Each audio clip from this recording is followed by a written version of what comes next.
E eu gostaria de começar o encontro de hoje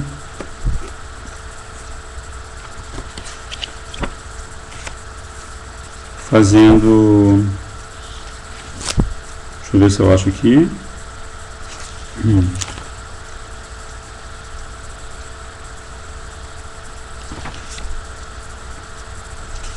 fazendo o pranama que a gente sempre faz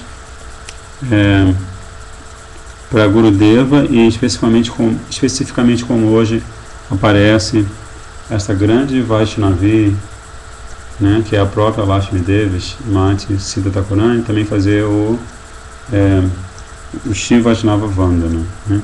Gurave Gorachandraya Radhikaya Tadalaye Krishnaya Krishna Bhaktaya Tad Bhaktaya Namo Namaha Om Gyana Timirandasya Gyananjana Shalakaya Chakshuru Militanjena Tasmai Shivurave Namaha Vancha Kalpa Tarubhascha Kripa Sindhu Bhyayevacha Pachitanam Pavanebhyo Vaishnavebhyo Namo Namaha Shri Krishna Chaitanya Prabhu Nityananda Shri Advaita Gadadhara Shivasadi Shivora Bhaktavinda Hare Krishna Krishna Krishna Hare Hare Hare Rama Rama Rama Hare Hare.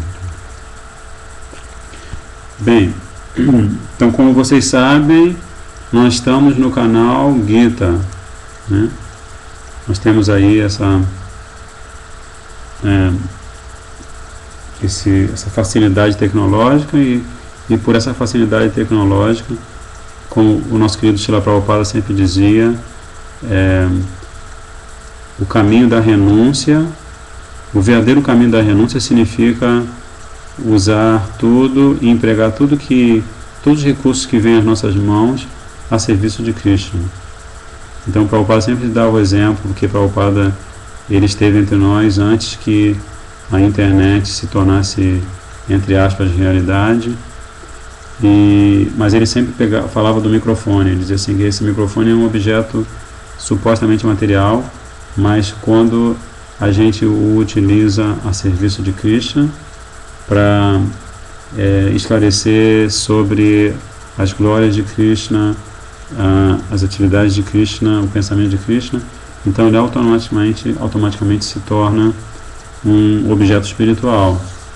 Então o que a gente está tentando fazer, em nome dos nossos Gurudevas, em nome de Sriman Mahaprabhu, a gente está tentando ser um instrumento dos nossos Gurudevas para espiritualizar todos os recursos que caem na nossa mão.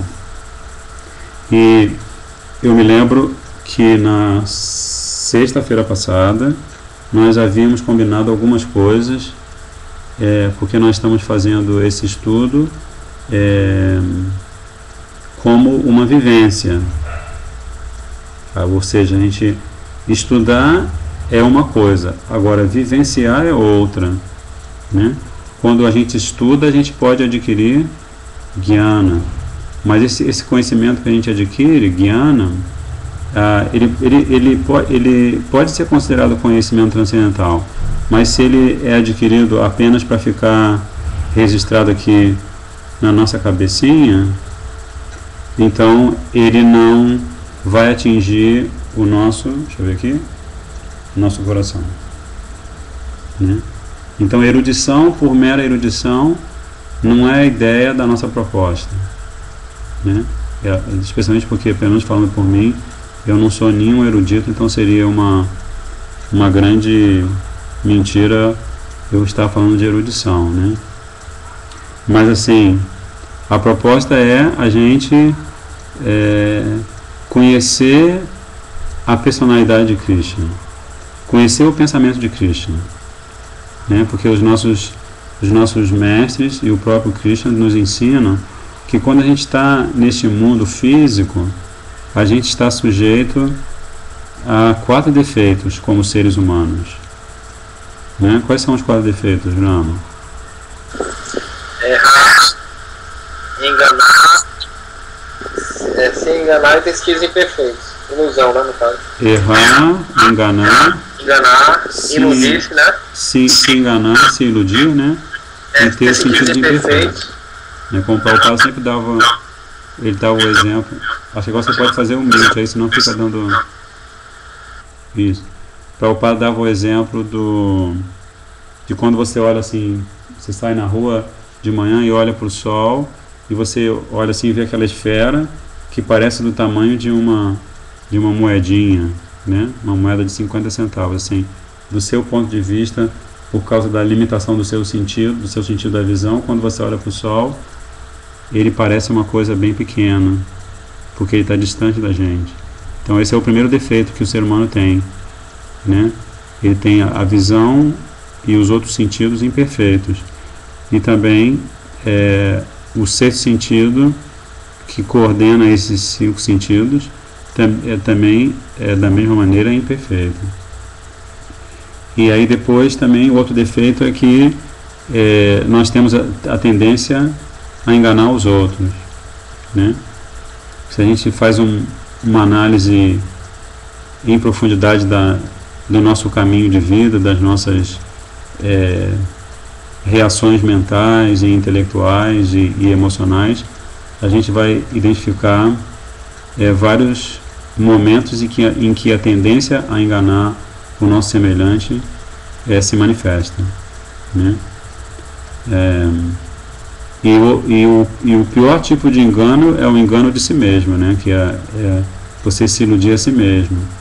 Então é outro defeito, a gente se iludir por se identificar com uma série de coisas que realmente nós não somos, né? Então a gente fica iludido entre a condição de ser e a condição de estar em alguma situação que no nosso caso nesse mundo físico é uma situação temporária, né? Então seria o terceiro defeito, né? Ter sentidos imperfeitos. Qual foi o outro? Enganar, por favor. Ter sentidos imperfeitos. Enganar. O terceiro é o que a gente falou agora, que é a gente se iludir. E o outro defeito que está no conjunto, né? Que forma um conjunto com esses 3 primeiros, é cometer erros, né? Que a gente pode, às vezes, por causa da limitação da nossa capacidade mental e intelectual, a gente pode fazer julgamentos errôneos a respeito de pessoas, de fatos, da filosofia, né? Da realidade objetiva e assim por diante. Então, como nós estamos sujeitos a esses famosos 4 defeitos, os sadhus, né, os grandes mestres, que são almas autorrealizadas e, portanto, estão além como se diz, da armadilha desses 4 defeitos, eles estão sempre alertando os seus seguidores, seus discípulos, a se refugiarem, né, recorrerem a fontes de sabedoria, de conhecimento e assim por diante, que estejam além destes 4 defeitos, né? Então, a fonte suprema, no caso, que está presente em cada palavra, em cada sílaba do diálogo da Bhagavad Gita, é conhecida como Shri Bhagavan, né? Que a gente traduz para o português como a Suprema Personalidade de Deus, que é uma expressão assim, familiar dos Vaishnavas, dos devotos de Krishna. Mas a gente pode também dar um sinônimo para essa expressão Suprema Personalidade de Deus, que significa simplesmente a pessoa divina suprema. É porque Krishna é essa pessoa divina suprema, ele é pessoa, ele é divino porque ele, o corpo dele, o nome dele, tudo a respeito dele é completamente transcendental ao mundo físico, e ele é supremo porque se você for assim pesquisar nos textos sagrados de todos os tempos, você vai ver que ele é chamado de Parama Ishvara ou Parameshvara, né? Ele é o controlador de todos os controladores, né? Nós podemos ter um controle restrito à nossa existência individual, né? Nós temos um corpinho, nós podemos ter essa concepção ou essa percepção de que nós estamos controlando. Como agora, por exemplo, eu estou controlando meus braços e fazendo ribolo, ribolo, ribolo, né? Então, eu tenho um certo controle sobre os meus movimentos, sobre os meus desejos, sobre os meus sentidos. Mas Krishna, ele é chamado de Parama Ishvara, de controlador supremo, porque ele pode controlar a mim, pode controlar vocês que estão assistindo esse estudo, e ele controla todos os movimentos dentro do universo, fora do universo, no plano físico, no plano metafísico, né? Então ele é Parama Ishvara. E o que nós tínhamos combinado, então, foi que a gente hoje ia fazer uma esquematização do segundo capítulo. Não foi isso? De repente alguém que está no Skype poderia entrar junto com o Rama para a gente poder aumentar porque o Pundarikaksha está no Skype, né? E o Rama também. Seria possível? Porque agora está na hora de vocês se manifestarem. Porque assim, para quem está assistindo, quem está começando a assistir, ó, já entrou o Pundarikaksha. Haribol, Radhe Radhe. Então nós temos dois, inclusive assim, eu não tenho como mostrar a foto desse menino aqui, ó, Pundarikaksha, mas assim, tem um detalhe que deve ser mencionado, é que o Pundarikaksha, ele é responsável por esse acontecimento, porque se não fosse, é culpa dele que a gente está aqui. A culpa é de Srila Gurudeva, A culpa é de Srila Gurudeva. É culpa transcendental, né? Porque na verdade o Gurudeva e um Vaishnava não tem culpa de nada, né? Porque eles estão sempre praticando vida espiritual, estão sempre nadando no oceano da transcendência. Mas é uma brincadeira assim, só para dizer para vocês, para dar esse crédito ao nosso querido Pundarikaksha Prabhu, que é um devotinho da belíssima fortaleza, que estimulou o começo desses encontros e desse estudo da Gita. Então, eu fiz o meu dever de casa, hein? Agora eu queria saber assim, quem está aí? Ramakanta e...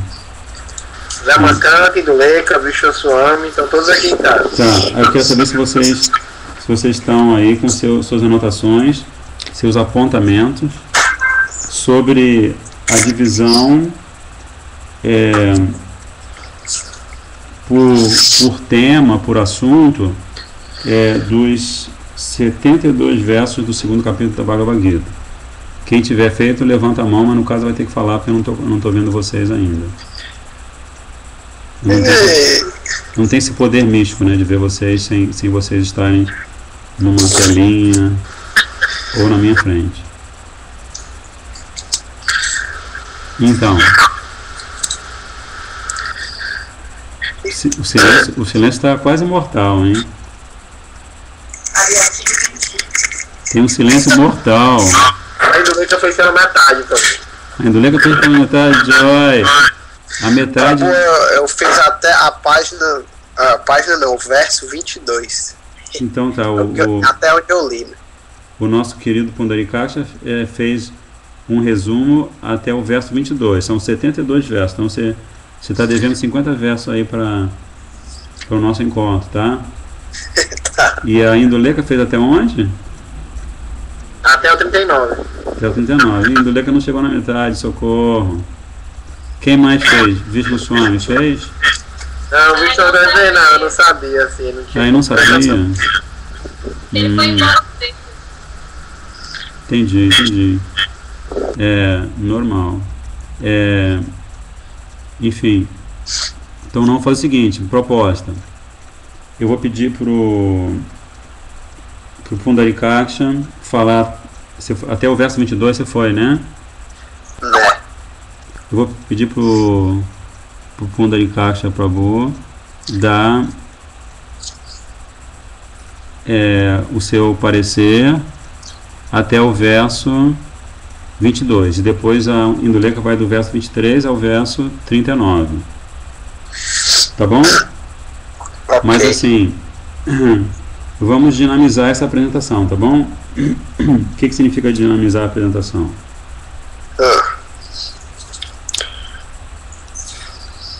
Hein? não sei o que significa.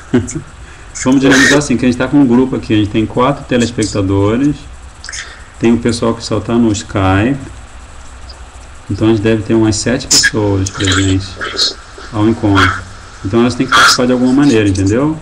Se você está apresentando, aí você também pergunta alguma coisa, pergunta se estão acompanhando e tudo mais, porque uma das propostas do nosso encontro é que a gente cresça junto nessa vivência dos maravilhosos ensinamentos de Krishna para Arjuna na Bhagavad Gita, certo?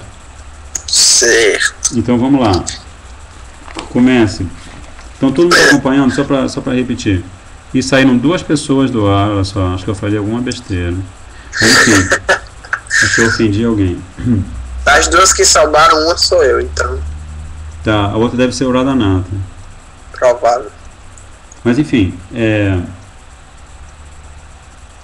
como é que você esquematizou esses 22 primeiros versos? Vamos lá. Assim, o que eu fiz foi.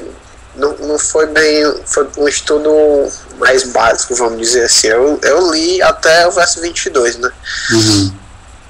E assim, o que acontece mais no começo do capítulo Uhum. é que, no primeiro verso, para ser mais exato, Sanjaya está falando que Arjuna tá no capítulo, ele está comentando o que houve no capítulo passado, né? Que Arjuna, ele tá repleto de compaixão e ele tá querendo desistir da batalha, né? Porque ele considera que matar aquelas personalidades não é um ato honroso, são ações pecaminosas. Sim.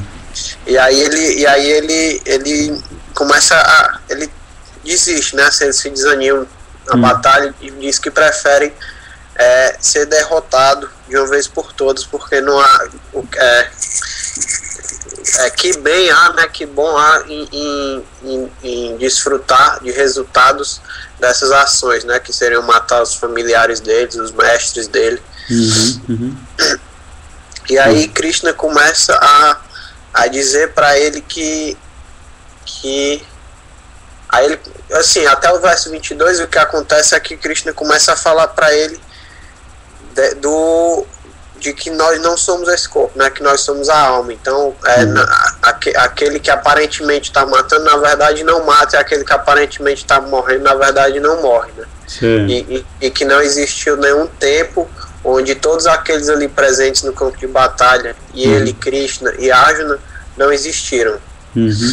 Então assim, até o verso 22, assim, pelo que eu me lembro, se não me falha a memória, é isso que ele está falando basicamente, é que a alma é eterna, né? Ela não se molha, ela não se fere, nenhum arma pode ferir a alma. E aí, com esses argumentos, ele tá estimulando o Arjuna a retomar a batalha, né? Por causa disso, né? Porque ele não vai estar cometendo nenhum ato pecaminoso. Certo. Então você está fazendo, você está dando o seu retorno, vamos dizer assim, o seu, como a gente fala em inglês, né? O seu feedback em cima de uma leitura que você fez, né? Mas o que eu estava esperando, assim, que você fizesse, ou que vocês fizessem, era esquematizar verso a verso, para a gente, assim, sabe, a gente criar, tipo, pegar o capítulo e fazer como uma planilha, assim, do capítulo, né? De maneira que, sim, Induleka, Didi. Eu não sei se eu fiz isso, assim, porque assim, o que eu comecei fazendo foi, tipo, no primeiro verso, o que eu entendi, assim, pelo que eu li, que tem lá no significado e tudo, Prabhupada, ele fala que quando Arjuna começa a ter compaixão, aí ele fala que compaixão, lamentação, E esses são sinais que você ignora o que é a verdade do eu. Então, no verso, Sanjay, ele também fala, ele chama Krishna de Madhusudana. Aí Prabhupada diz que ele chama Krishna de Madhusudana porque Krishna matou o demônio Madhu. Mas, na verdade, Arjuna, nesse momento, ele está querendo que Krishna destrua o demônio que está fazendo com que ele não exerça o seu dever, né, a sua função como Kshatra. E aí, no verso 2... no verso 2 ele fala sobre a verdade absoluta, que ela é percebida em 3 fases de compreensão. Aí ele fala de Brahman, que é o impessoal, Paramatma, Deus localizado no coração, e Bhagavan, que é a verdade suprema, que é a verdade absoluta. E aí ele faz uma analogia do Sol. Ele pega e faz a comparação, ele pega os 3 e faz uma analogia do Sol. Então ele fala que a pessoa principiante, ela só quer estudar o brilho do Sol. Então, na verdade, por querer só estudar o brilho do Sol, ela só consegue ter a percepção do impessoal. Ela não consegue ver o Sol, na verdade, como uma comparação que ele faz, como um planeta completo, mas só uma parcela do que é o Sol. Assim foi o que eu entendi. E aí ele fala que e tem pessoas que estudam a superfície do Sol. Então esses que estudam essa superfície do Sol, eles estão indo mais adiante. Então nesse caso eles estão vendo Deus como Paramatma, eles estão vendo localizado. E aí ele depois diz que tem pessoas que estudam o próprio planeta Sol, que é um estudo mais elevado, que faz com que as pessoas vejam Deus como uma verdade, de uma outra forma mais profunda. Mas ele também fala que não se pode ser separado isso, assim, isso é um conjunto, assim, como se as 3 coisas elas estivessem ligadas uma na outra, até você se elevar e ver Deus como essa verdade absoluta, e não só como localizado no coração e nem só como ele impessoal, né? Certo.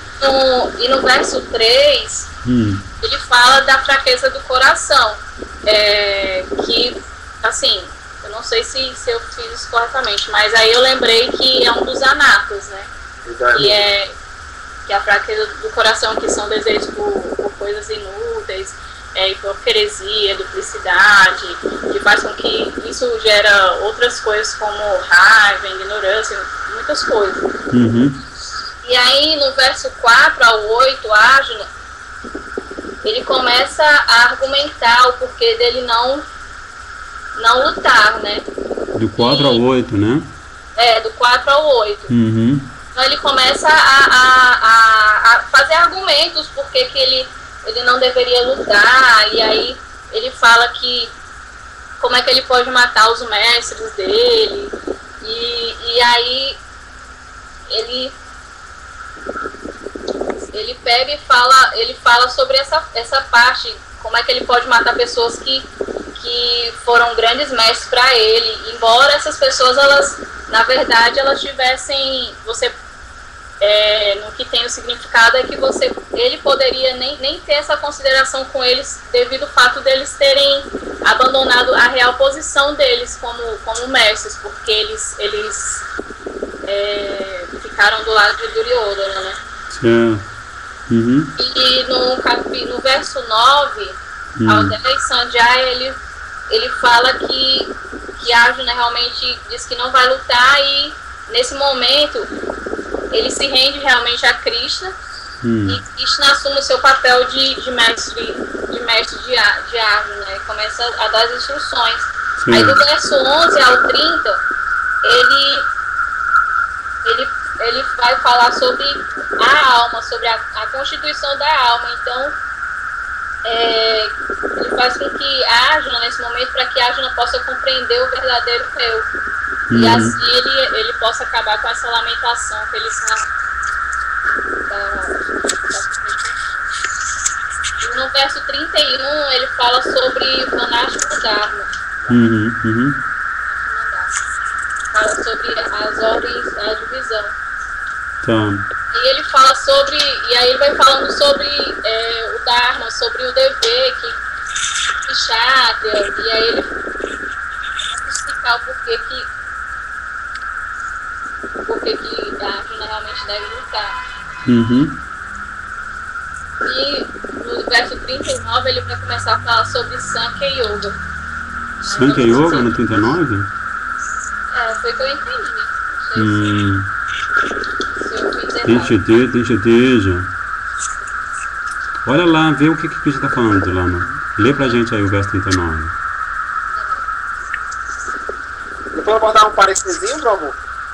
Claro, por favor. Estou aqui com o Gita marcado na mão. Eu estou com 39 aberto aqui, se quiser eu leio. Mas o Ramakanta você quer fazer um parêntese sobre a descrição que a Indo fez, é isso? Não, depois eu quero voltar um pouco e pegar algumas coisas. Eu também quero voltar um pouco, porque assim, é claro que a apresentação que a Indo Leca fez agora foi bem legal. Mas assim, uma observação que eu assim, vou pedir permissão para a Indo Leca de fazer que pelo menos assim, a intenção ao esquematizar o capítulo é de você focalizar o conteúdo de cada verso, entende? É claro que você pode pegar elementos, mas você extraiu vários elementos interessantes dos significados ou dos comentários de Srila Prabhupada, não foi? Mas a ideia é a gente ter um retrato, assim, um raio-x mesmo do discurso de Krishna ou do conteúdo da conversa de Krishna com Arjuna. Então, por isso que eu acho que o Rama, até assim, eu estou meio que especulando aqui, que o Rama quer fazer um retorno aí a essa descrição, porque há alguns momentos muito significativos no diálogo em si que você não chegou a mencionar, entende? Mas vamos lá, vamos pedir para o Pundarika ler a tradução do verso 39.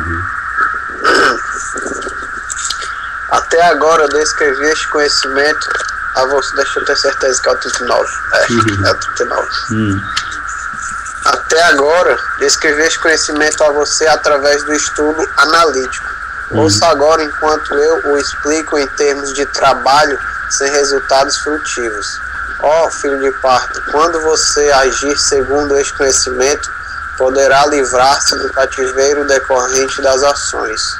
Tá, maravilha. É o verso Eshate Vihita Sankhye Buddhi Yogi Tuimam Shinu Buddhya Yukto Yayapata Karma Bandhan Prahasyasi. Mas aí, como a Induleka falou, olha só a Induleka. Krishna está falando de Sankhya, mas olha só o detalhe na tradução. Até agora declarei a você o conhecimento analítico da filosofia Sankhya. Até agora, então, até o verso, vamos dizer, até o verso 38, tá? Assim, pelo menos é o que parece aqui, né? Porque olha só. Eshate Abhita Sankhya. Não estou achando o até agora aqui, está implícito. Mas enfim, até o verso 38, Krishna com certeza também falou de Sankhya, né? Porque o que significa Sankhya, afinal? Qual o significado literal de Sankhya, Ram? Você pode explicar pra gente? Então, é o estudo analítico do espírito, né, Prabhu? Da alma, da matéria do espírito. Mas literalmente, aí você já fez uma extensão do significado, mas tem um significado literal para Sankhya. A verdadeira natureza da alma. Oi? A verdadeira natureza da alma? Não. A verdadeira natureza da alma seria, por exemplo, Swabhava, né?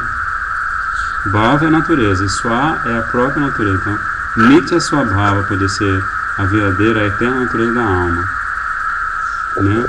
Mas assim, Sankhya, uma palavra que traduz Sankhya, literalmente é contar, ou o ato de contar, ou o ato de discriminar, né? Então assim, quando você conta, isso aqui é verde, isso aqui é vermelho, contar nesse sentido, né, de você fazer discernimento entre as coisas, como se você fosse um matemático, né? Acompanha esse raciocínio? Então, assim, quando você está contando, por exemplo, como Kapila Deva no Srimad Bhagavatam, no terceiro canto, Kapila Deva é um avatar de Vishnu, certo? E ele é filho de Devahuti, certo? Certo. E aí ele é o grande proponente da filosofia Sankhya, porque ele apresenta para a mãe o conhecimento dos 24 elementos. Aí ele vai contando, ó, um elemento é o fogo, outro elemento é a terra, outro elemento é o ar, outro elemento são... Aí tem os 5 sentidos para aquisição de conhecimento, tem os 5 sentidos para... os 5 sentidos funcionais. Aí ele vai descrevendo os elementos. Por que ele faz isso? Alguém pode responder? Tem que ligar de novo o barulhinho, né? Então, pelo que você falou, eu consegui analisar assim como o Bhagavad Gita, eu não lembro exatamente o verso, mas ele fala que Krishna fala que o objeto da contemplação dos sentidos, né? Então ele vai falar do órgão dos sentidos, dos objetos dos sentidos e qual a causa que isso tudo leva, né? Mas assim, você, não sei se você, de repente você não conseguiu ouvir bem a minha pergunta, mas a pergunta foi: por que Kapila Deva está falando de Sankhya Yoga, ou de Sankhya, desculpe, para sua mãe Devahuti? Qual é a circunstância que faz com que ele atue como o guru da própria mãe, né? Porque ele está ensinando filosofia Sankhya, na posição de guru, de mestre, de alguém que ensina a própria mãe, né? Quais são as circunstâncias que levaram Kapila Muni, Kapila Deva, a ter essa atitude perante a própria mãe? Alguém se lembra? O bicho está falando aqui. O bicho não está falando aqui. O marido dela foi embora. O pai dele foi embora. Como é que é o nome do marido dela? Como é o nome do marido dela? Não lembro agora, era um grande sábio. Tá. Que é o pai dele. E ele, por que ele foi embora? É porque ele queria praticar austeridade na floresta. Queria rezar Krishna. Ele queria praticar austeridade na floresta, justamente. Ele, a princípio, foi convencido a se casar com Devahuti. Exatamente. Ele teve 9 filhas e um filho, que é o Kapila Deva, né, com Devahuti. E assim que Kapila Deva nasceu, um pouquinho depois que ele já tinha nascido, ele pediu licença a ela e voltou a fazer o que ele realmente estava se propondo a fazer, que ele queria praticar dhyana, né, que isso é Satya Yuga, a era dourada, que se caracteriza, cuja atividade de autorrealização é a meditação, certo? Então ele queria praticar meditação e ele não queria estar comprometido ou envolvido com vida familiar, com qualquer atividade no mundo físico, certo? Então isso Ter deixado um filho qualificado para instruir a mãe dele. Maravilha. Sabia também disso, ele estava consciente que Kapila Deva ia dar o conhecimento à esposa dele. Perfeito. Então, e a esposa dele, qual foi assim o que estava se passando na cabecinha, na mente de Devahuti? Ela estava assim, sem saber o que fazer, né, assim, para se iluminar. Pediu ao filho, ao Kapila Deva, que Kapila Deva explicasse a ela o melhor caminho para a autorrealização. Maravilha, maravilha. Então, a Kapila Deva explica Sankhya Yoga para ela. Perfeito.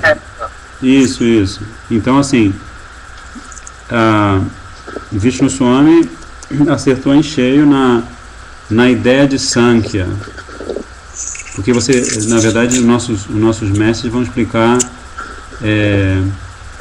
que há dois proponentes de Sankhya, né? Kapila Deva, que é uma manifestação de Krishna ou Vishnu,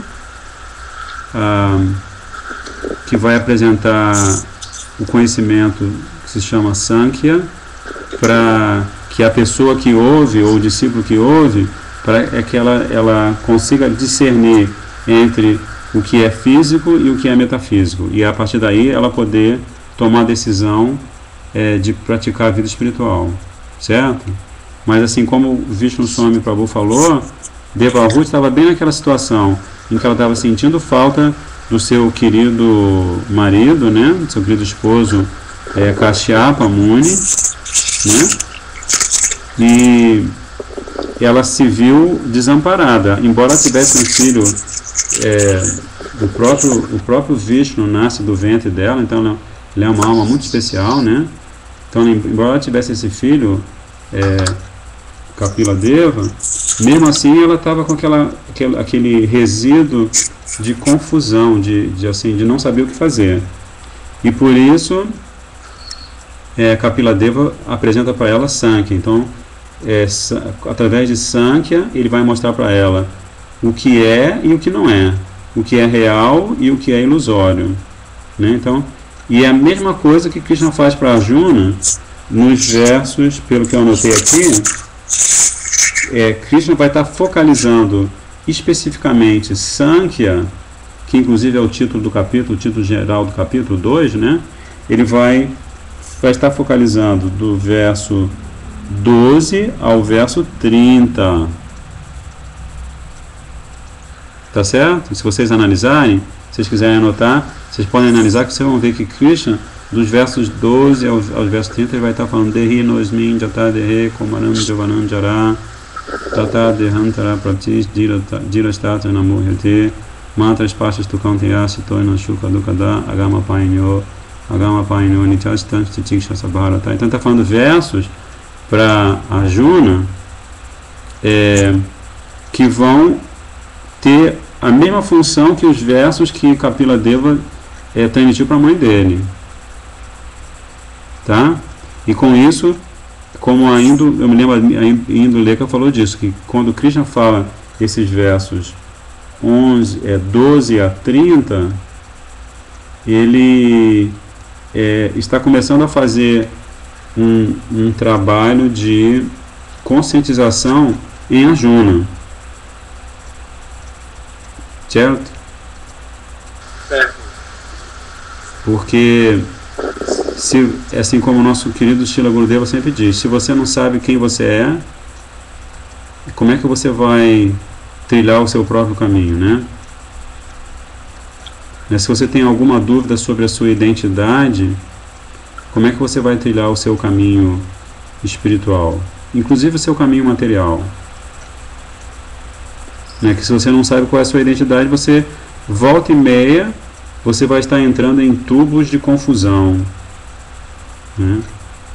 Esses tubos de confusão, eles levam a várias mazelas nesse mundo, né? A mazela do apego, a mazela da luxúria, a mazela da raiva, a mazela da loucura, né? Em poucas palavras, eles fazem com que a alma, que é eternamente pura e transcendental, se submeta a uma condição em que ela vai se identificar com aquilo que ela não é, né? Que é o que estava acontecendo com Arjuna, né? Arjuna, ele está no primeiro capítulo, ele dá uma série de argumentos, da mesma forma que Krishna dá argumentos para ele dos versos 11 a 30, para provar para ele que o resultado da batalha não vai afetar de forma alguma a existência espiritual daqueles guerreiros, né? Da mesma forma, a Arjuna dá argumentos para tentar provar para Krishna, no primeiro capítulo, que se ele participar da guerra, toda aquela cultura, toda aquela civilização que até então estava se desenvolvendo de uma forma tão fantástica, que é a chamada civilização védica, né, a civilização que se baseia em princípios espirituais, toda ela ia ruir, né? Aí ele dá vários, isso nós vamos estudar também, nós vamos estudar os 7 motivos que Arjuna dá para não lutar. Esses 7 motivos são apresentados por Arjuna no primeiro capítulo. São temas muito importantes para a gente analisar, porque eles têm a ver com o bem-estar da sociedade humana. Nesses 7 motivos, Arjuna está falando do bem-estar da sociedade humana, que fica alterado quando acontece uma guerra, né? Então ele tá apresentando argumentos coerentes, cabíveis, procedentes, né? Mas Arjuna, nesse segundo capítulo, através de Sankhya Yoga, ele vai elevar a consciência de Arjuna a um nível superior. Quem gostaria de explicar isso, falar isso que eu acabei de dizer em outras palavras, para exemplificar, para deixar mais claro para todos nós que estamos participando? Haribol.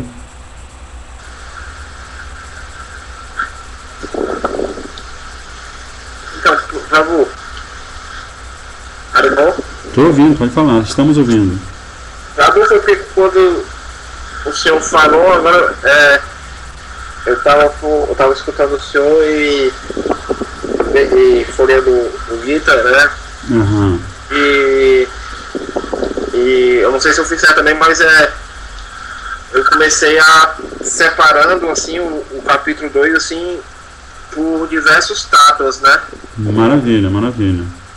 Então, ele está fazendo diversos. Oi, não consegui ouvir você. Alô? É porque o teu visto tá aqui. Repete a pergunta, por favor, que o visto falou, que eu perdi ali no raciocínio. Ah, tá. Que a pergunta foi assim, que eu estava tentando compartilhar com vocês algo da atitude de Arjuna no primeiro capítulo, comparado à atitude de Krishna no segundo capítulo, especificamente nos versos 12 a 30, que são os versos em que Krishna vai estar falando de Atma Jnana, Atma Tattva, ou a verdade eterna, vamos dizer assim, filosófico, existencial sobre a alma, certo? Então eu estava falando assim, que da mesma forma que Krishna começa o seu discurso, na verdade, ele começa bem aí o seu discurso, ele falou um pouquinho antes, nos versos 2 e 3 do segundo capítulo, sim, ele falou, já deu uma chamada em Arjuna, né? Ele chama a atenção de Arjuna sobre, ele coloca Arjuna num checkmate, assim, fala assim, olha, você é um kshatriya, você é um membro da sociedade, da cultura védica, que é supostamente uma cultura de uma elevação espiritual muito significativa, mas você está agindo como se não fosse um kshatriya, como se não fosse alguém que quisesse defender a sociedade humana, como é o papel do kshatriya. Aí foi até a Indoleka falou assim, da onde vem essa fraqueza do seu coração? Como é que você se deixa dominar por essa fraqueza de coração? É uma chamada que Krishna está dando em Arjuna, não é? Então ele está dando argumentos para Krishna, né? Está dando argumentos para Arjuna, para eliminar na consciência de Arjuna o que a gente chama, o que os nossos acharyas chamam de conceito corpóreo da vida, não é? Então assim, aí na contramão disso que Krishna faz, Arjuna no primeiro capítulo ele apresenta vários argumentos que podem ser resumidos em 7 motivos, baseados também nos textos védicos, e está apresentando esses argumentos para convencer Krishna de que ele está certo em não querer lutar. Aí por isso que eu pedi, o que eu pedi para vocês agora é que vocês tentassem explicar essa mesma coisa que eu estou tentando explicar para vocês, com outras palavras, para ficar mais claro ainda. Aí eu queria saber quem quer, quem poderia dar sua contribuição. Então, Prabhu, eu falei pro senhor, né, quando eu comecei a falar, eu tentei separar por tato, né? Então, quando, a meu ver, assim, o capítulo 2, ele realmente começa no verso 2, né? Que é quando Krishna, ele vê a situação de Arjuna e ele sabe que Arjuna é uma Mahatma, né? E ele se questiona como a alma dele, ou como ele chegou naquela posição de uma alma condicionada, né? Por que ele está se lamentando por tudo aquilo, né? Então, como você falou, Krishna pegou e deu a chamada em Arjuna, né? Se a gente puder observar nos próximos versos, até mais ou menos no verso 6, é mais ou menos no verso 6, Arjuna, ele expõe para Krishna toda a sua fraqueza, mas ele expõe toda a sua fraqueza em cima de uma lamentação material, se nós pudermos falar assim, de uma lamentação sentimental, do qual não seria digno de uma grande alma e está se justificando através daquilo, porque uma grande alma, ela conhece tanto o corpo material quanto a alma, né? Então, Mas aí tem um detalhe, assim, você acabou fazendo uma contribuição especial para a apresentação da Indulekha, que agora você já pescou essa ideia de separar por tátuas ou por verdades filosóficas, né? Ou até mesmo dizendo assim, que às vezes não vai ser necessariamente apresentado um tátua num verso, mas o diálogo entre Krishna e Arjuna vai estar tomando direções segundo a necessidade de Arjuna e segundo a intenção de Krishna. Krishna tem uma intenção, ele tem um plano, né? Porque ele é guru, no caso. E assim, uma coisa que a Indulekha não mencionou, que é muitíssimo importante no conjunto dessa conversa, é o verso 7. É o Karpanya Doshoparata.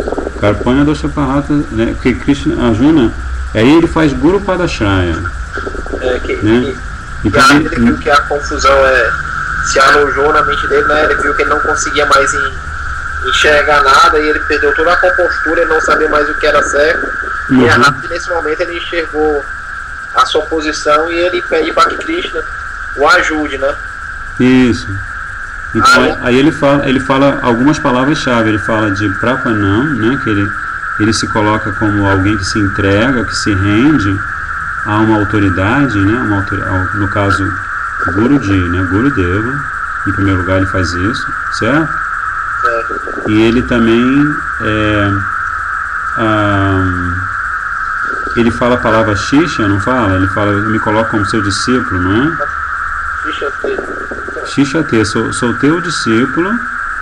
E outra coisa que ele fala, ele reconhece a sua própria confusão, né? Ele reconhece que não tem domínio sobre a situação da sua própria vida, a situação da sua própria vida pessoal, da sua vida pessoal, e também daquela situação que se apresenta ali um pouco antes da guerra começar, sendo ele um líder da sociedade, né? Ele é um dos maiores líderes da sociedade original da Índia de todos os tempos, né? Mas ele está numa situação em que ele não consegue pensar em mais nada além de fugir daquilo ali, tá? Então, nesse caso, esse verso 7º, ele é um verso de fundamental importância, porque nesse verso Arjuna, ele deixa de se relacionar com Krishna como, entre aspas, deixa de se relacionar, né? Ele por algum tempo ele vai, vamos dizer assim, deixar em situação secundária a sua amizade verdadeira e eterna com Krishna que ele tem, né? E ele vai colocar em evidência a sua relação de discípulo com o guru que a partir daí pode assumir a posição de guru dele, né? Porque se o discípulo não tem essa posição, Gurudeva, eu me aproximo do Senhor porque eu quero saber quem eu sou, eu quero saber o que eu estou fazendo aqui nessa situação confusa e complicada, eu quero saber o que eu posso fazer para sair dessa situação, eu também quero saber assim, qual é o objetivo da minha vida, né? Essas são as grandes perguntas que o discípulo faz para o Guru, não é? E Prabhu, tem assim, uma frase nesse verso que eu achei, quer dizer, né, duas, né, que são de extrema importância, né, porque ele diz: agora estou confuso quanto ao meu dever e perdi toda a compostura devido a redas de fraqueza. Nesta condição, primeiro ele admite a condição dele, né, ele admite que a fraqueza dele para Cristo, né, e agora que vem uma das frases que eu acho mais importante, né, estou te pedindo que me digas com certeza o que é melhor para mim, né. Então Arjuna, ele já começa, antes de pedir para Krishna ser o guru dele, ele já demonstra plena fé em Guruji, né? Ele diz: com certeza você sabe o que é melhor para mim, né? Então ele já começa a demonstrar rendição, mesmo antes dele ir para outra linha e dizer: eis que sou o teu discípulo, uma pessoa rendida aqui, né? Então antes dele fazer isso, ele já mostra gurunista, né? Já mostra que ele está completamente entregue a Guru e ele sabe realmente o que é melhor para ele. Maravilha, maravilha. Pois é, mas aí olha só que engraçado. Outra coisa que chama atenção. Se a gente está analisando, se a gente destacar, né? Vamos fazer assim, tipo a gente faz quando está trabalhando num arquivo no computador ou em qualquer situação, a gente define um bloco e corta e copia e coloca em outro setor para analisar aquele bloco ou para usar para alguma outra coisa, né? Então, se você destacar esse bloco que começa no verso 4 e vai terminar no verso 8, tá? Porque o que a Arjuna está fazendo? Ele está voltando a argumentar com Krishna, tentando defender a posição superior de muitos daqueles que estão que vão lutar contra ele na batalha. Seu guru diz, Dronacharya, Bhishma Deva, né? E vários outros, Kripacharya também. Então o nome já diz, eles são acharyas, né? São grandes mestres a quem ou por quem a Arjuna tem uma admiração, um respeito, assim como o discípulo tem pelo mestre. Mas ele também, não me lembro qual dos versos, acho que está entre os versos 4 e 6, ele diz assim, que ele admite que esses mestres não estão, e a Indoleka falou sobre isso, você deve se lembrar, ele admite que esses mestres não estão fazendo o papel deles, porque eles aceitaram lutar com os adversários de Arjuna e seus 4 irmãos e os outros guerreiros, sabendo que esses adversários de Arjuna têm intenções malévolas, não são pessoas, eles na verdade estão se corrompendo fazendo isso. Mas para você observar, no verso 8, Arjuna, mesmo ainda tentando se defender, ele já muda o seu discurso, porque se a gente observar nos outros versos, ele afronta Krishna e diz: você é matador de inimigo. Ele diz que é preferível mendigar nesse mundo, né? Ele começa a usar argumentações pesadas. Ele diz: então, como sabemos o que é melhor? Mas se a gente observar, no verso 8, ele já se coloca na real posição dele, ele diz assim: eu não consigo descobrir um meio de afastar esse pesado. Então, ele está dizendo que ele sabe que tudo aquilo que ele está fazendo, que ele falou e que ele está vivendo é errado, mas ele diz: eu não consigo ver um meio, e eu não consigo afastar esse pesado do meu coração. Ele já se rendeu a Krishna e ele aceitou ele como guru, mas está dizendo: mesmo sabe, agora eu não consigo afastar isso do meu coração. Então, mesmo agora a postura de Arjuna mudou, agora se tornou uma postura submissa. Ele não está mais atacando Krishna, dizendo: Krishna, você é um matador de demônios. Agora a postura dele se tornou uma postura de uma pessoa rendida, né? Ele tá se submetendo. Exato. Que a submissão é um dos requisitos para você aproveitar, vamos dizer assim, o que o Guru tem para te dar, né? Mas assim, ainda eu não queria perder o fio da meada, assim, para fazer um contraponto entre a atitude de Arjuna no primeiro capítulo, a atitude dele, como você acabou de escrever, super legal, assim, a atitude dele que ele vai, vamos dizer assim, purificando a sua atitude, vamos dizer assim, né? Ele está purificando a sua atitude, porque a princípio ele dá um contra-argumento para Krishna, falando da própria atividade de Krishna, como alguém que matou o demônio Mado, né? E ele diz assim, você matou o demônio Mado, mas ele tá se colocando numa posição assim, mas eu tenho compaixão, eu não quero matar essas pessoas, mesmo que elas estejam rompendo os códigos que os mestres devem seguir para serem mestres de verdade, né? Então, assim, onde eu quero chegar é o seguinte, que existe aí um ensinamento importante para nós que estamos ouvindo essa conversa, que é de um valor fundamental para a nossa vida diária, né, para o nosso cotidiano, que é justamente o seguinte, que você estando diante de um mestre espiritual autêntico, e a expressão que você usa para se dirigir a ele já fala tudo, ele é o seu mestre espiritual, né? Então você estando diante de um mestre espiritual, cuja função primordial com certeza será de te ajudar no caminho espiritual, você pode muitas vezes fará isso, ou seja, muitas vezes você vai tentar chamar a atenção do seu mestre espiritual para uma realidade sua que não é exatamente espiritual,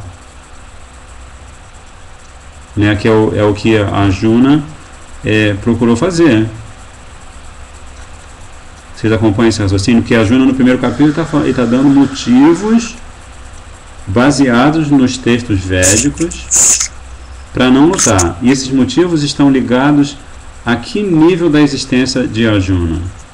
Prabhu, o Goura Prasada Das diz que é um amigo seu muito querido, está fazendo uma pergunta aqui no Facebook.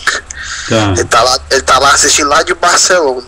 Mis reverências a Goura Prasada Prabhu Ki Joy, diretamente de Barcelona, uma cidade muito buena para predicar e distribuir a literatura transcendental de nossos maestros espirituais. Então ele tá também mandando as referências dele igualmente. Uhum. E tá dizendo que ele adora, mas a pergunta dele é a seguinte: ele tá perguntando se Arjuna foi ofensivo com Krishna. Essa é uma pergunta boa. Eu vou tentar responder segundo o que eu imagino que entendi dos meus Gurudevas, né? E depois a gente vai retomar aquele assunto, que é um assunto importante para nós, se lembra? Todo mundo se lembra, né? O assunto é o seguinte: qual é o nível de existência que Arjuna está abordando no primeiro capítulo da Bhagavad Gita? Tá? Vamos guardar essa pergunta. Então, assim, respondendo a pergunta de Goura Prasada Prabhu, que é assim... Oi. Qual seria o modo da natureza em que Arjuna se encontra no primeiro capítulo? Não. Qual é o nível de existência, ou de que nível de existência ele está se dirigindo a Krishna no primeiro capítulo da Bhagavad Gita? Essa é a pergunta essencial, que vai matar a nossa charada aqui. Mas vamos focalizar aqui a pergunta muito, muito importante de Goura Prasada Prabhu, que, assim como Vishnu Swami Prabhu em Fortaleza, é um distribuidor de livros completamente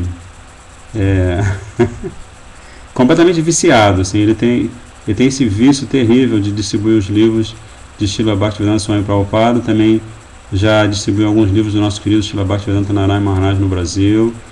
Eu espero que mais para frente ele tenha acesso aos livros de Srila Narayana Maharaj Gurudeva em espanhol para distribuir em Barcelona. Mas enfim, é só um parênteses assim, também para confessar a saudade que eu sinto dele aqui, porque ele agora está lá na Espanha. Enfim, ele está perguntando se quando Arjuna teve essa atitude, se ele foi ofensivo com Krishna. A resposta pode ser não, porque Arjuna, ele é um Nitya Siddha Parikara de Krishna. Ele é um companheiro eterno de Krishna. Então, Nitya Siddha Parikara significa que ele está numa categoria de existência que está incluída dentro de Chit Shakti, da energia interna de Krishna. Né? Assim, quando a gente estuda as glórias de Krishna e as energias de Krishna, a gente aprende que você tem uma primeira energia, que é a energia interna, a energia superior, né? Que se chama Chit Shakti. Tem uma segunda energia, que é a energia chamada Bahiranga Shakti, a energia material, que também é conhecida como Maya. E tem a outra energia, que é uma energia muito especial, super querida nossa, eu acho muito simpática essa energia, que chama-se Jiva Shakti, que somos nós, né? Que somos a energia marginal de Krishna. Mas aí quando o Srila Bhaktivinoda Thakur fala da Chit Shakti, ele desdobra a Chit Shakti no Dhamma, no reino sagrado, no reino transcendental de Krishna, o mundo espiritual, no Dhamma, naqueles que habitam eternamente o Dhamma, e isso inclui o nosso querido Arjuna, também no esplendor de Krishna e na lila de Krishna, nos passatempos de Krishna. Então, há outros elementos que estão diretamente relacionados a esses elementos que foram mencionados. Enfim, então, se você considerar que a Arjuna é um companheiro eterno de Krishna, aí você pode dizer que ele não ofendeu Krishna, porque a princípio na Gita, qual é a situação de Arjuna? Ele é aquele que, diante da escolha entre Krishna e o exército de Krishna, ele escolheu Krishna, não foi? Ele escolheu ficar com Krishna e não com o exército de Krishna. Ou seja, você pode fazer uma expansão dessa ideia assim, o exército de Krishna pode ser considerado Shakti de Krishna, né? Mas ele está se posicionando, querendo ficar com o próprio Krishna, que é a fonte de todas as energias e que é a sua deidade adorável, como amigo eterno. Então, assim, ele até esse momento, até aquele verso que o Ramakanta mencionou, em que ele tem essa atitude agressiva, né, de chamar Krishna de Madhusudana, ele está lidando com Krishna como se fosse seu amigo. E mais ainda, você pode dizer, Krishna naquele momento, ele está como empregado de Arjuna, não é? Arjuna é o guerreiro e Krishna é uma figura secundária que está só movendo a quadriga para ajudar Arjuna a lutar, a travar aquela batalha. Então, assim, por isso não existe ofensa da parte de Arjuna. Deu para entender? Não, então, o que ele está perguntando aqui é o seguinte: então isso significa que Arjuna não se encaixa em nenhuma das adhikaras de Kanishta, de Madhyama ou Tama? Arjuna, ele é Prema para Bhakta, né? Se você for estudar existem diferentes divisões pelas quais você pode entender a posição dos Bhaktas, né? Então, por ele ser Prema para Bhakta, ele com certeza ele é Uttama, né? Porque na verdade, se Arjuna, e tem algo que nosso querido Gurudeva revela, que Arjuna, ele é tão assim dedicado em amor a Krishna que ele também ele se expande em Vrindavana como uma Saki muito linda que se chama Arjuniya Saki, né? Então, assim, são raras as personalidades transcendentais que fazem esses, entre aspas, desdobramentos, né? Como o próprio Narada Muni também tem essa capacidade transcendental de praticamente estar presente diante de Krishna em todas as suas manifestações, tanto quanto o Krishna original, que é Bhajandanandana Krishna, quanto quando Krishna está como Narayana em Vaikuntha, o Krishna está em Dwarka, Narada Muni está lá. Então Narada Muni ele tem acesso livre a todos esses lugares e em vários desses lugares transcendentais onde Krishna se manifesta pessoalmente ou se manifesta como um avatar, ele também vai aparecer com uma forma especial, como por exemplo em Gora Lila, quem que ele é? Silêncio. Narada Muni.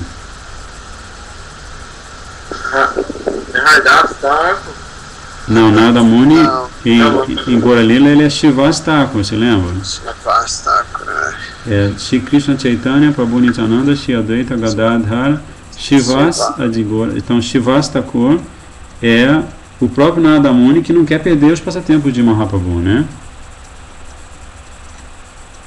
Deu para entender? Você acha que não sei se... Posso falar um pouquinho? Claro, Vishnu Swami. É o seguinte, só para tirar dúvida desse senhor que fez a pergunta, sei. Vê que a Juna, ele nunca estava iludido, foi a ação da Yoga Maya, para que ele pudesse falar o Bhagavad Gita. A Juna, no momento algum, estava em Maya. Foi só uma arranjo de Krishna para ele poder falar o Bhagavad Gita, deixar o Arjuna confuso. Só um teatro. Entendo, certo. Entendeu, Gora? Vê se ele está satisfeito com a resposta, ou se ele quer... Tá sim, Prabhu, ele entendeu e está agradecendo. Fala muito obrigado. Diz para ele de nada, super. Então tá, agora nós vamos voltar para aquela questão de que nível existencial, porque quando a gente fala de nível existencial, a gente está falando do que, afinal? Por exemplo, eu estou aqui na frente de vocês, aqui, alguns de vocês estão no Ustream, né? Então, assim, vocês podem olhar assim, eu estou com... Aqui em Goiânia está muito quente, então eu estou usando assim um mantinho, né? Mas vocês podem ver o meu ombro, a minha cabeça. Que nível existencial é esse aqui, assim? Material. É o nível material, é o nível físico, né? Mas aí quando... Já que eu estou com vocês... Quando eu estou com vocês, que nível existencial seria esse? Não entendi, não. Entendi não, cara. Eu estou sozinho do lado de cá. Olha só, eu estou sozinho do lado de cá. Claro que eu digo que estou sozinho porque eu sou muito doido, né? Porque Mahaprabhu está ali, Nityananda Prabhu está ali, Giriraj Maharaj está ali, todo Guru Parampara está ali, mas eu, com a minha consciência maluca, eu digo que estou sozinho. Mas vamos pensar assim do ponto de vista de um ser humano comum e corrente, eu estou sozinho. O casal que mora aqui não está aqui. Então, nesse aspecto, só eu com o meu corpinho, minha mente e o meu superego, eu estou aqui. Mas, ao mesmo tempo, por causa dessa coisa da internet, eu estou com vocês. O Gora Pachada está na Espanha, vocês estão em Fortaleza, né? Então, que nível existencial é esse?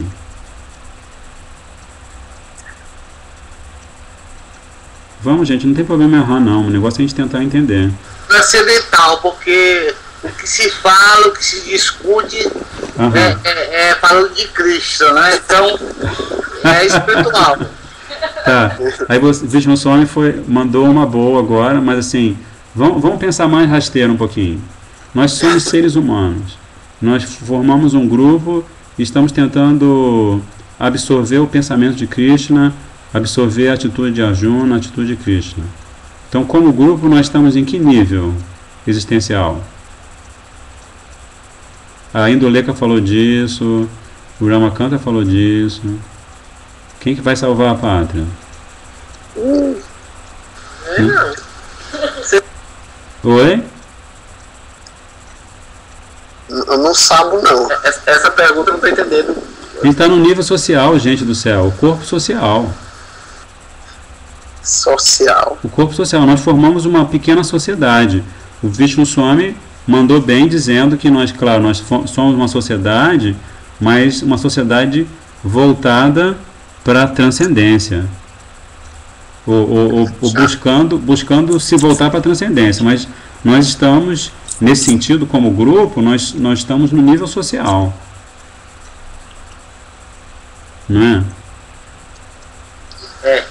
Então, assim, em poucas palavras, Arjuna, no primeiro capítulo da Bhagavad Gita, ele está dando argumentos para Krishna no nível social. Ele está falando, por exemplo, da degradação da sociedade humana. Ele fala de Varna Samkara. Como é que é? De Varna Sankara, que são as crianças que são geradas quando os guerreiros deixam suas esposas nas suas respectivas cidades e vilas e tudo mais, e aí esses guerreiros, eles morrem nas batalhas, nas guerras, e aí os inimigos, os guerreiros inimigos ou os outros homens se aproveitam dessas mulheres que ficam desamparadas e se envolvem sexualmente com elas e geram Varnashamkara, que são filhos indesejados. Né? Isso é só você ler um pouco a história das guerras nesse planeta, você vai ver que muitos dos nossos antepassados são filhos por essa situação. Né?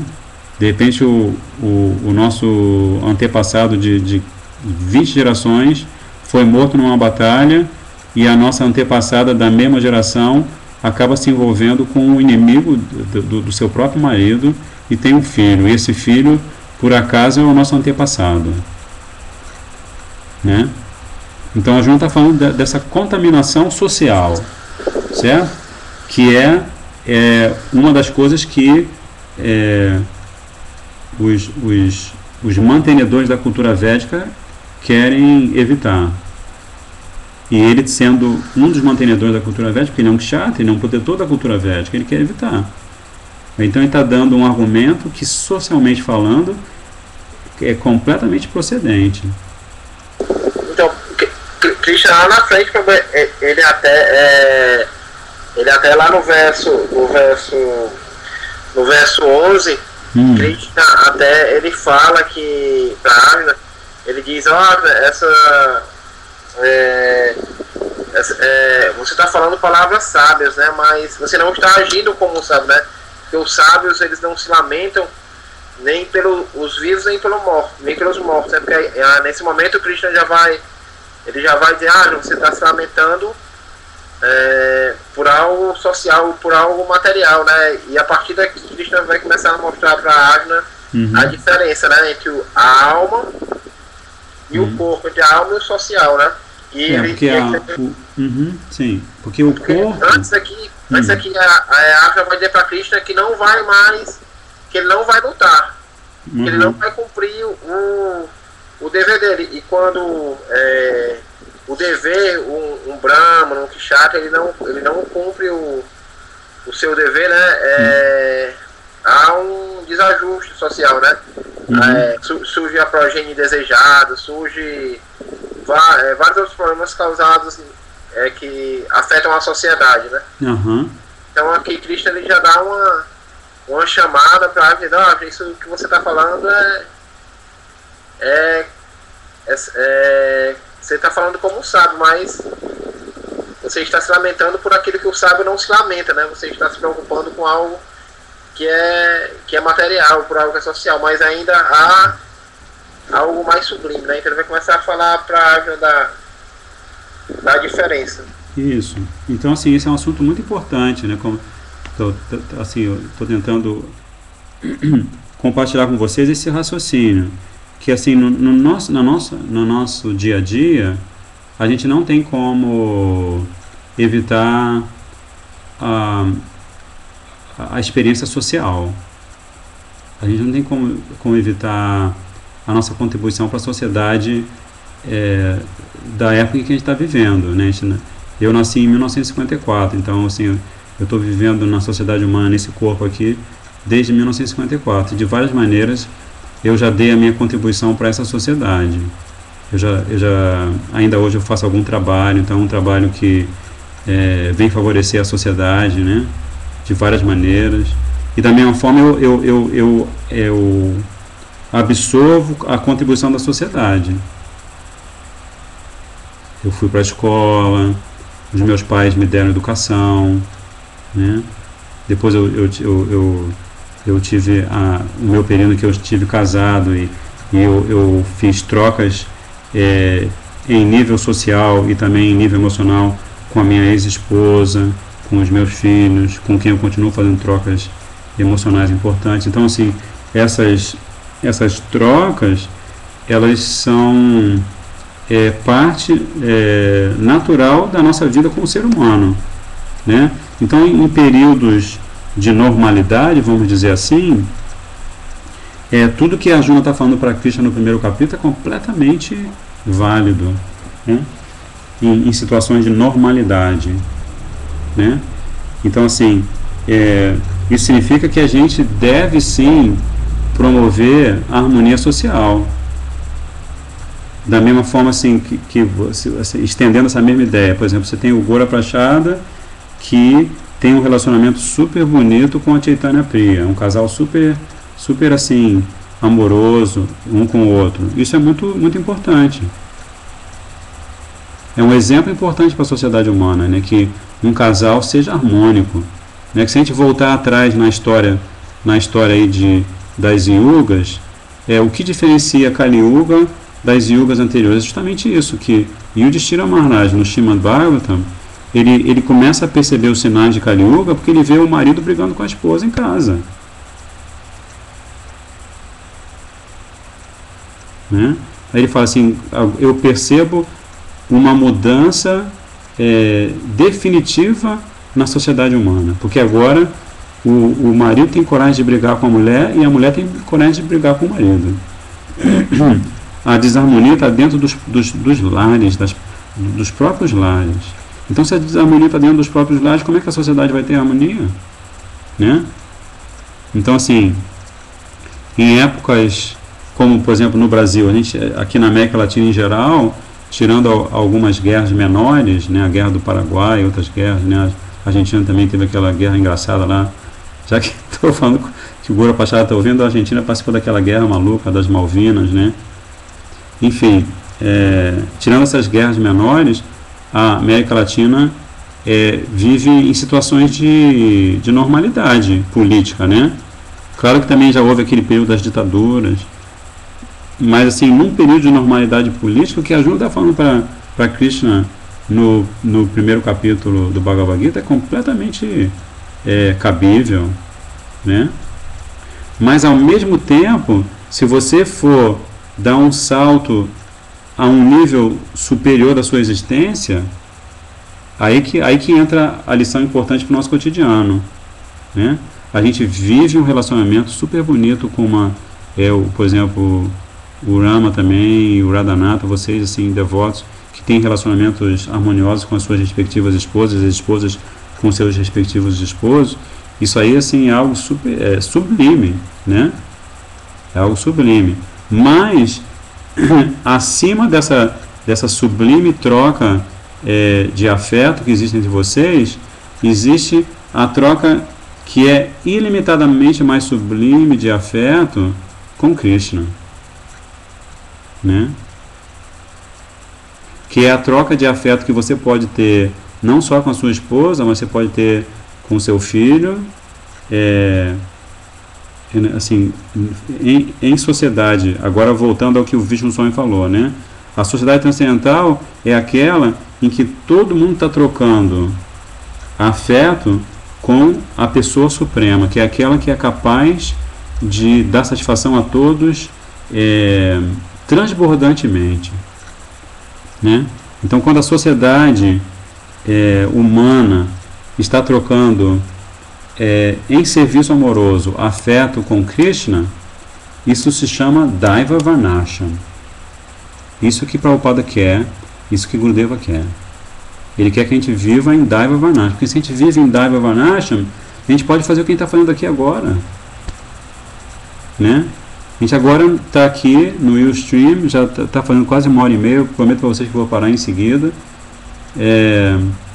Nós estamos tendo um pequeno modelo de Daiva Varnasham.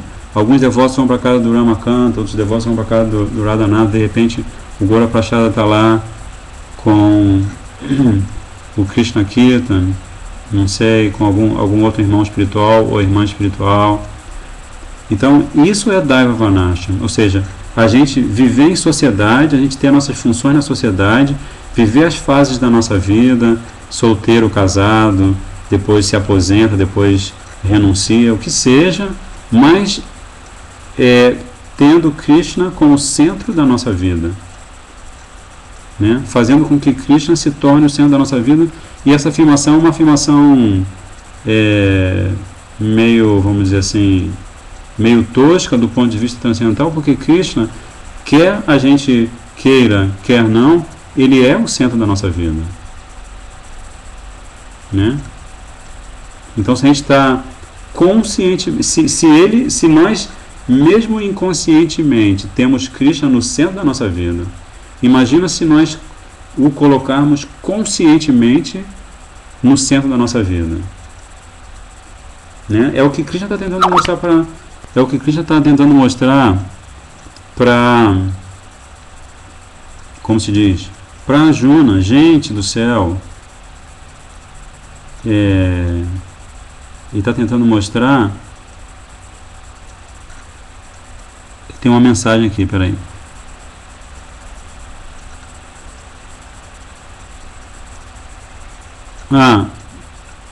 Ele está tentando mostrar para Arjuna que é possível a Arjuna criar uma sociedade como Kshatriya no seu Swadharma, né?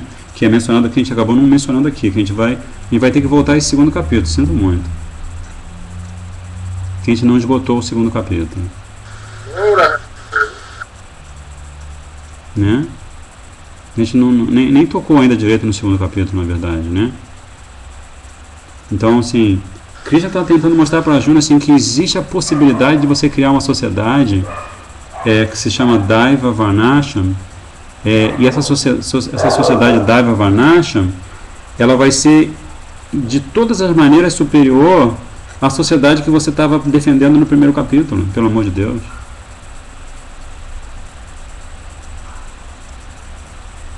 Mas aí, para você poder viver nesta sociedade, aí Krishna vai falar nos versos, a partir do verso 37 e 38, que nós nem tocamos hoje.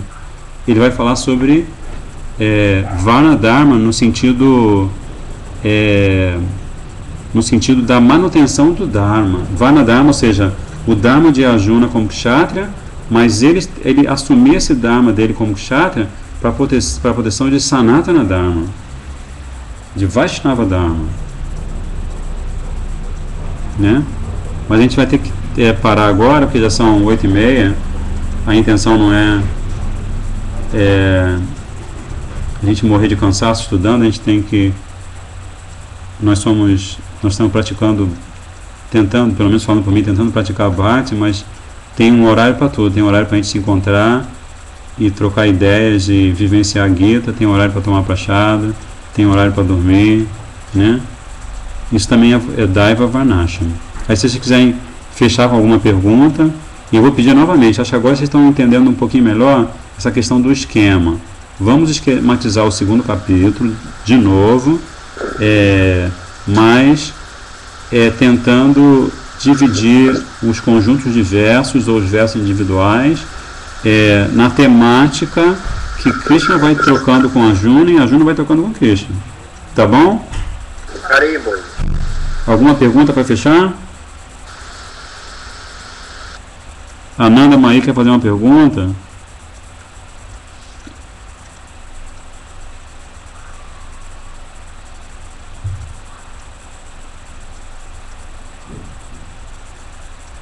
Bem, então se o silêncio significa que ninguém quer fazer pergunta, estou no meio cansado. Acho que especialmente ela, porque E ela quer fazer uma pergunta. Ah, não quer.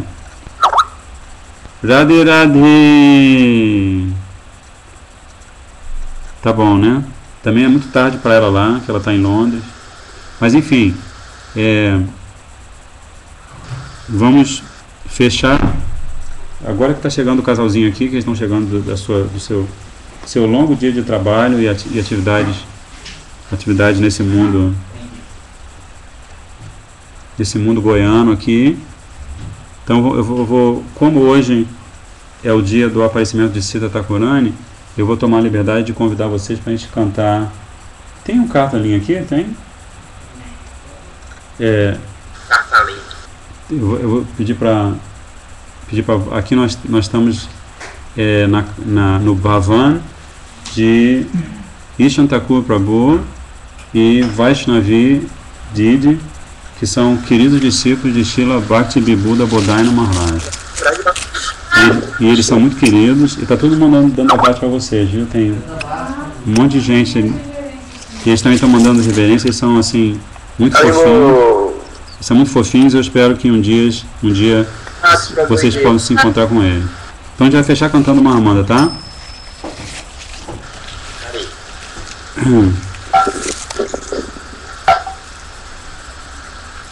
Como é que é aquela melodia mesmo? Tá com o que a gente gravou?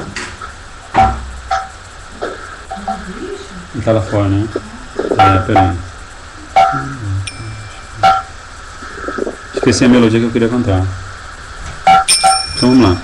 Hare Krishna, Hare Krishna, Krishna Krishna, Hare Hare, Hare Rama, Hare Rama, Rama Rama, Hare Hare, Hare Krishna, Hare Krishna, Krishna Krishna, Hare Hare, Hare Rama, Hare Rama, Rama Rama, Hare Hare, Hare Krishna, Hare Krishna, Krishna Krishna, Hare Hare, Hare Rama, Hare Rama, Rama Rama, Hare Hare, Hare Krishna, Hare Krishna, Krishna Krishna, Hare Hare, Hare Rama, Hare Rama, Rama Rama, Hare Hare. Guru Deva Jaya, Guru Deva, Guru Deva Jaya, Guru Deva, Jaya Guru Deva, Jaya Guru Deva, Guru Deva Jaya Guru Deva, Guru Dev, Guru Dev, Guru Dev, Guru Dev, Guru Dev, Guru Dev, Guru Dev, Guru Dev. Itai Go Premanandi. E olha só, a minha filhinha, Ananda Mai, pediu para a gente falar um pouco sobre Lalita Devi. Mas segundo o calendário aqui no Brasil, Lalita Devi aparece amanhã. E assim eu queria pedir para ela e para vocês, até Haribo Nanda Radhe Radhe Dandavat Pranam.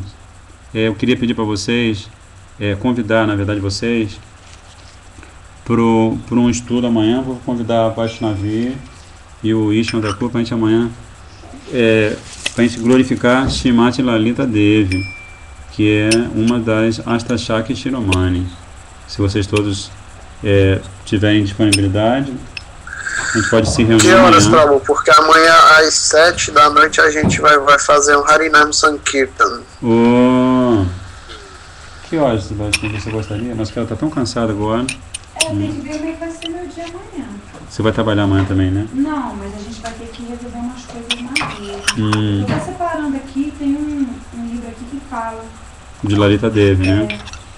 Então, se pudesse, assim, no fim da tarde, assim, vamos dizer 4h30, 5 horas, daria tempo da gente fazer antes da gente ir pro Harinam. Mas se vocês puderem. Tá. Se tiver às 6. Tá. Então, de repente, vamos pensar em 4h30.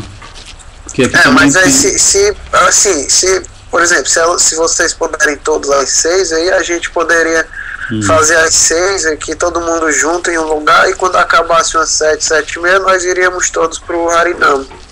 E aí daria para fazer os dois. Claro, se os outros devotos puderem, né? Eu tô só sugerindo. O que os outros devotos acham? Pô, também. Tá bom? A gente podia começar às 6, né? Tá bom. Oi? A gente tá bom aqui. Porque acontece que no lugar onde tem o programa aqui às 6, não tem acesso à internet lá? Lá acho que não tem. Mas enfim, eu confirmo com vocês amanhã antes desse horário, tá? Tá bom então. Eu vou tentar. A gente de repente pode deixar. Agora estou confuso quanto ao meu dever. Assim, na verdade é porque eu acho que eu entendi errado. Então eu achei que a ideia era que nós fizéssemos um programa, vocês aí e nós na internet, todo mundo. Mas pelo que eu estou entendendo, vai ter um programa lá no local onde tem programas aí amanhã às 6, é isso? Existe uma possibilidade de que aconteça, mas uma possibilidade de que não aconteça, né, Baixmavi?